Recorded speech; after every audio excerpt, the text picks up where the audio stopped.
Yo, on a much smaller level again, not to talk about me. When I go in these places, there is no threat that Joe Budden can cause the people that I'm talking to. Not a one.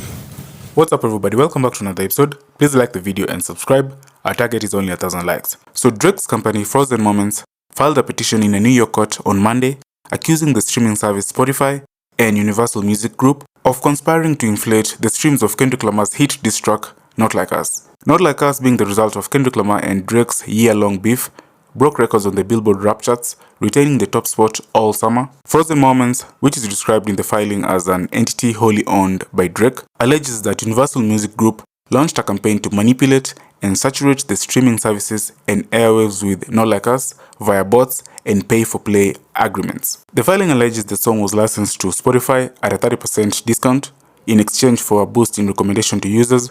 The track now has over 900 million streams on Spotify. That's according to the service. The petition also alleges UMG used bots to drive up streams on Not Like Us, paid radio promoters to increase airplay, and even paid tech giant Apple to have its voice assistant Siri misdirect users to Kendrick Lamar's hit song. 2% of artists that could even have the thought. Stop with this shit. No, but that's his point. His point is the rank and file artist is getting because they keep crowning one person who takes all the energy out the room. If we stop that process, now Joe Schmo can get a chance. That's his whole point. Is that But he never gave a about that beforehand. It's totally disingenuous. It's totally disingenuous. And it's cap. And it's cap. But I'm saying, but that's his argument, is that this Joe can now help Schmo everybody. has a chance because Joe Schmo did what he didn't, which is I'm independent. I'm not going to just voluntarily relinquish my rights because you're dangling cars and front row seats in front of me. Joe Schmo has a chance already. That's why he lost the leverage.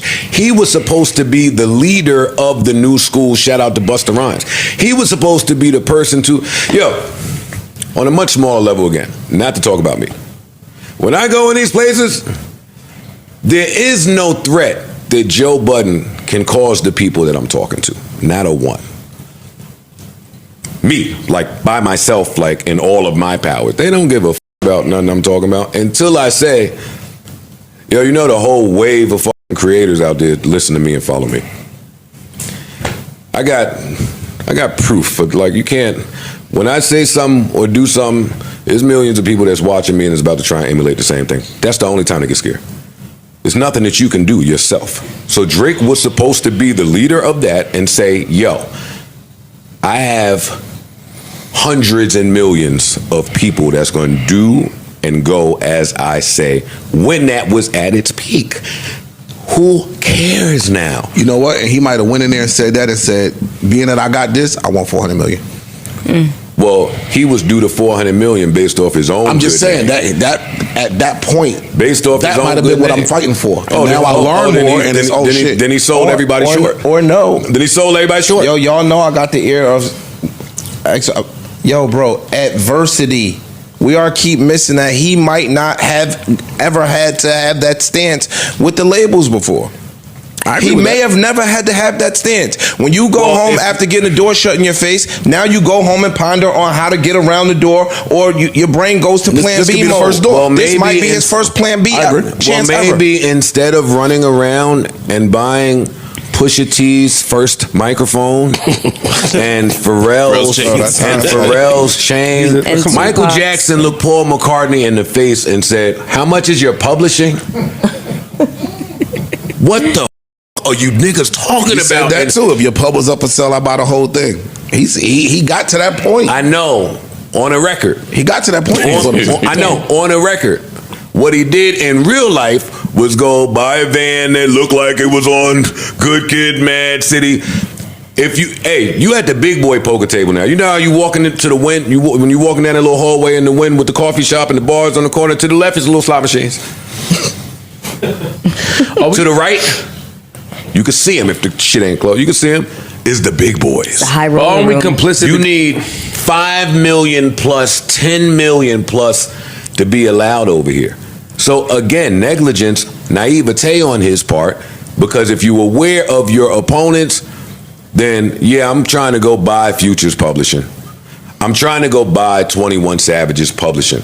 I'm trying to go buy something that makes my conversation when I walk in this office with Lucien or whoever go a little bit different. They don't care about nothing that he built his house on, which is, I got all the hits, I got the number ones, I have the run, my album. Yo, we made that. And your best music, we gonna run that up. Go make your mid. Go make your mid. We gonna put all them albums that we own, your fire shit, that same little algorithm trick you think we doing, we still doing it. Deluxe. Yeah, 5-year anniversary. We got you. Anniversary. Hey, have a 20-year blast anniversary. with whatever Honestly Nevermind did. Have fun with that. The label must ain't been too thrilled because that shit came and went too. At some point, you gotta have something that stay, and they not gonna let nothing stay. What do you think is gonna happen with the Drake Party Next Door album now that he's got these suits out? Brick. Cricket. That's what I mean about him. That's what I mean about him. Party somewhere thinking that this is the best opportunity that ever happened to me. Wow, thank God this is happening. Nigga, that should have happened in 2014 right after, if you reading this, it's too late. Right after that, that's when that should have happened. Now, it's too late, and you only doing it, again, for your selfish, greedy reasons. That ain't about to help him, that's about to hurt him. Now it's about to get to a point, anybody that stand with Drake, the high-ups is just looking. Stand there if you want. It's over. They sending a clear-cut message. Yo, it's over. And Drake knows it, so I'm not arguing with nobody now. These suits say he knows what time it is.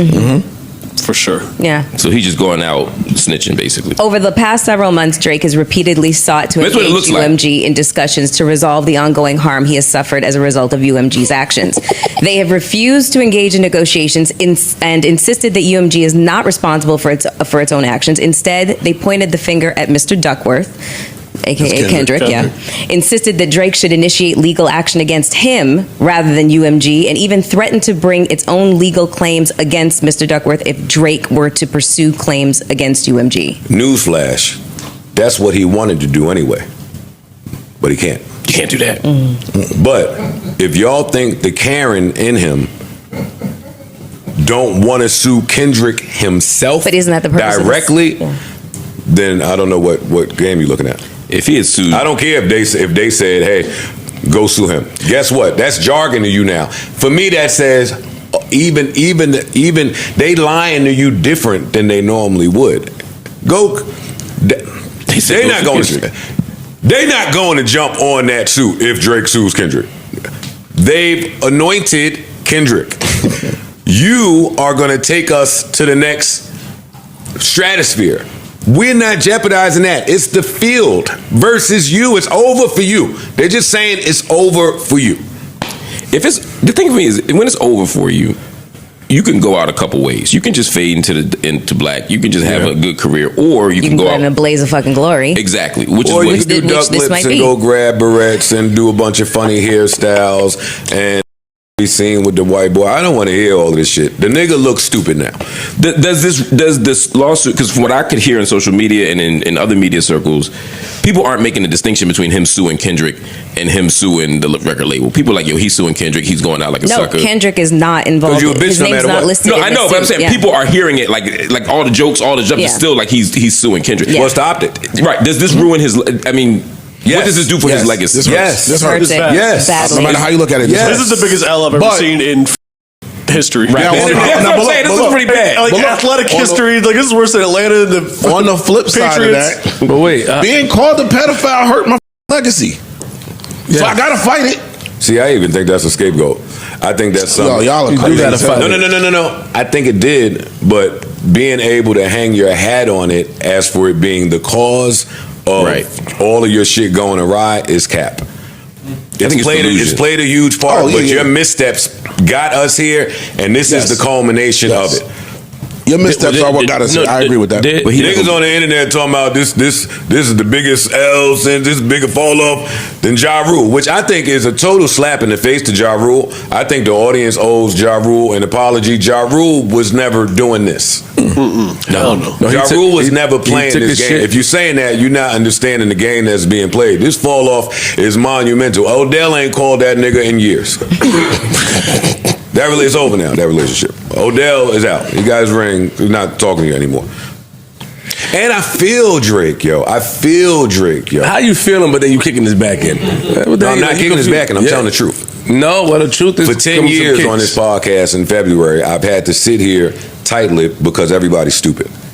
No, I'm not doing that anymore. But I don't need YouTube.